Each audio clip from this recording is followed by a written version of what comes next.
Hello friends, welcome to I exam B. I am Sushil Rakade, ex manager Reserve Bank of India. IRDA grade A phase 1 का result आ चुका है। Near about यहाँ पर 1047 candidates का selection हुआ है 49 सीट्स के लिए।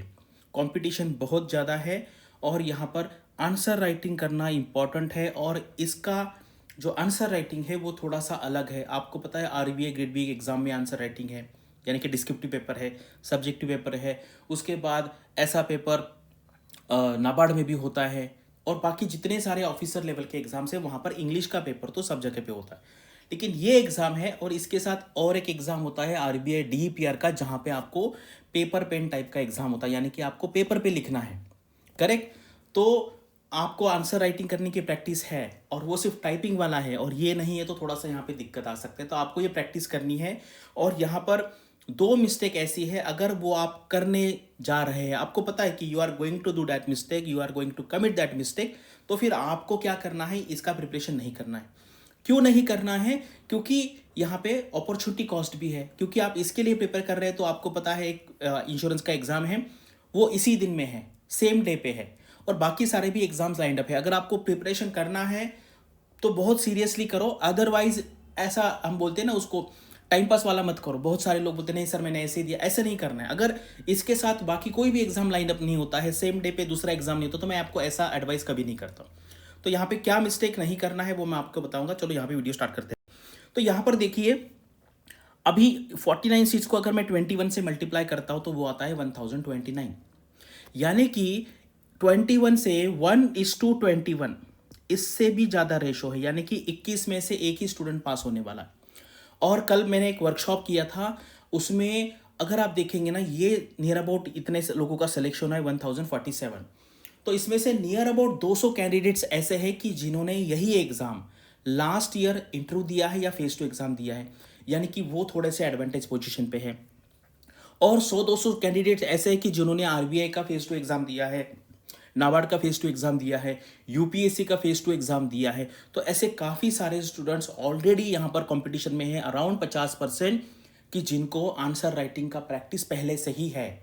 उनको अभी वैल्यू एडिशन करना है, उसमें और प्रैक्टिस करनी है। और आप में से 50% लोग ऐसे होंगे कि जिनको ऐसा आंसर राइटिंग करने का प्रैक्टिस नहीं है। तो अगर आप आंसर राइटिंग नहीं करेंगे तो आपको पता है आप करने वाले कि नहीं करने वाले। अगर आप नहीं करने तो फिर वो इसका प्रिपरेशन करने की ज़रूरत नहीं है, क्योंकि फिर वो कोई फ़ायदा नहीं होता। क्योंकि यहाँ पे आपको कंटिन्यूस 3 पेपर लिखना है, वो भी पेपर पेन पे, और फिर आपको वहाँ पे बहुत दिक्कत आएगी। तो पहले ही डिसाइड कीजिए आज ही कि आप आंसर राइटिंग करेंगे, then you will appear this examination. Otherwise there are other opportunities also. तो ये एक हो गया, एक ये सजेशन हो गया कि आपको आंसर राइटिंग करना ही करना है। और ये मुझे एक्सक्यूज़ मत दीजिए कि मुझे कुछ पता नहीं है, सर मैं बहुत नया हूँ। ये इसका एक्सक्यूज़ का सोल्यूशन मैंने निकाल दिया है। आपको क्या करना है, कोई भी आप आंसर राइटिंग करेंगे पेपर, तो पेपर ले लो, उसके आंसर पहले से ही पढ़ लो, गूगल से सर्च करके आंसर रेडी करो, 1 2 3 4 5 बार करके रट्टा लगाओ, मगिंग अप करो, सब कुछ करो, और फिर दूसरे दिन उसका आंसर लिखो। तो आपके पास ये एक्सक्यूज़ नहीं है अभी कि सर मुझे पता नहीं कुछ। देख के लिखो। देख के मतलब जब आप लिखेंगे तब देख के नहीं लिखना है, पहले सारे आंसर्स देख लो, मगअप कर लो, वैल्यूएशन करो, सब कुछ कर लो, और थोड़ा गैप के बाद दूसरे दिन लिखो। करेक्ट। तो अभी वो तो प्रॉब्लम चला गया, ये एक है। और दूसरा ये है, अगर आप जॉब में हैं और अगर आप जॉब में जाएंगे और बोलेंगे कि सर मैं सुबह 9 से रात को 9 बजे तक ऑफिस जाऊंगा, फिर उसके आने के बाद मैं 1 2 3 4 घंटे करूंगा, तो वैसा नहीं चलेगा। तो आपको छुट्टी लेनी ही पड़ेगी।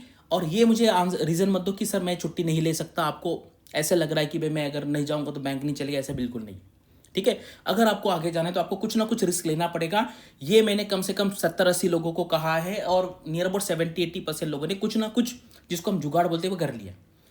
आप सोचिए भाई, बाकी लोग 12 13 14 15 घंटे, कम से कम 8-9 घंटे प्रिपरेशन करेंगे, और आप करेंगे तो फिर कैसे होगा? फिर ये कंपटीशन तो इतना है, मैंने बताया यहाँ पे इतने लोग फेल होने वाले हैं। करेक्ट। इतने लोग यहाँ पे फेल होने वाले हैं, तो फिर आपको बिल्कुल भी यहाँ पे वो नहीं करना है। कल से, आज से आप छुट्टी पे चले जाइए। ठीक है। छुट्टी पे चले जाना है, और जितना आपका एनर्जी है 8 घंटे से लेके 10 12 14 15 घंटे तक करना है। अभी 1 महीने से कम टाइम बचा है, और अगर आपको ऐसे जॉब में जाना है तो ये 2 चीज़ें आपको करनी पड़ेगी। आंसर राइटिंग करना ही पड़ेगा, नो एक्सक्यूज़। और अगर आप जॉब पे है तो छुट्टी लेनी पड़ेगी, क्योंकि otherwise you can not compete with the people who are studying for 12 hours a day, और जिनका पहले ही एग्जाम दे चुके हैं, आंसर राइटिंग की प्रैक्टिस है, अभी वैल्यू एडिशन करने वाले। तो ये 2 चीज़ें आपको करनी है। और इसके लिए अगर आपको कोई कोर्स ज्वाइन करना है तो आप यहाँ पे कॉल करके इन्फॉर्मेशन ले सकते हैं। कहीं से भी कीजिए, मैं कभी भी नहीं कहता कि भाई मेरा ही लीजिए, correct. This is advice for you. A से लीजिए, बी से लीजिए, सी से लीजिए, डी से लीजिए, जहाँ से लेना है लीजिए। आपको सभी कोर्स में कंटेंट मिलेगा। कंटेंट ढूंढते नहीं बैठना है, कंटेंट पढ़ना है, उसके बाद आंसर राइटिंग करनी है, पेपर चेक करवाना है लोगों से, एक्सपर्ट फैकल्टी से। उसके ऊपर जो फीडबैक मिलेगा उसके ऊपर काम करके फिर से उसमें इंप्रूवमेंट करके दूसरा पेपर लिखना है। इस तरीके से इंप्रूवमेंट होता है, करेक्ट। इस तरीके से इंप्रूवमेंट होता है। बिल्कुल भी एक्सक्यूज नहीं देना है कि मैं पहले पढ़ लूंगा। मैक्सिमम लोग ऐसा ही करते हैं और फिर एग्जाम क्लियर नहीं होता और फिर मैं बोलता है कि सर मैंने ऐसा नहीं था, वैसा नहीं था। ऐसा बिल्कुल नहीं करना है। अगर 15 दिन भी रहता है किसी के पास और ये स्ट्रैटेजी अपनाते हैं, 15 दिन में 15 पेपर लिखेंगे 555, तो भी आपको इंटरव्यू का कॉल यहाँ पे आ सकता है। ये, और आपको पता है ये जो एग्जाम है इसको सबसे पहले इंडिया में मैंने मेंटरिंग करना स्टार्ट किया। कोई नहीं था पूरे मार्केट में, कोई नहीं था। 2016 में मैंने यहाँ पे लोगों को गाइड किया। Same strategy I am using for all examinations and it is working perfectly fine, ठीक है। उसके बाद अभी ब्लैक फ्राइडे है आज, तो काफ़ी अच्छा यहाँ पे डिस्काउंट है, बहुत कम प्राइस में आपको मिलेगा। यहाँ पे बहुत मेहनत करनी पड़ती है आपका पेपर चेक करने के लिए, फीडबैक देने के लिए। पूरे वीडियोस है यहाँ पर, लाइव क्लासेस रहेंगी आपके, रिकॉर्डेड क्लासेस, सब कुछ मिलेगा। और ये हमारा लास्ट ईयर का रिजल्ट है, ठीक है।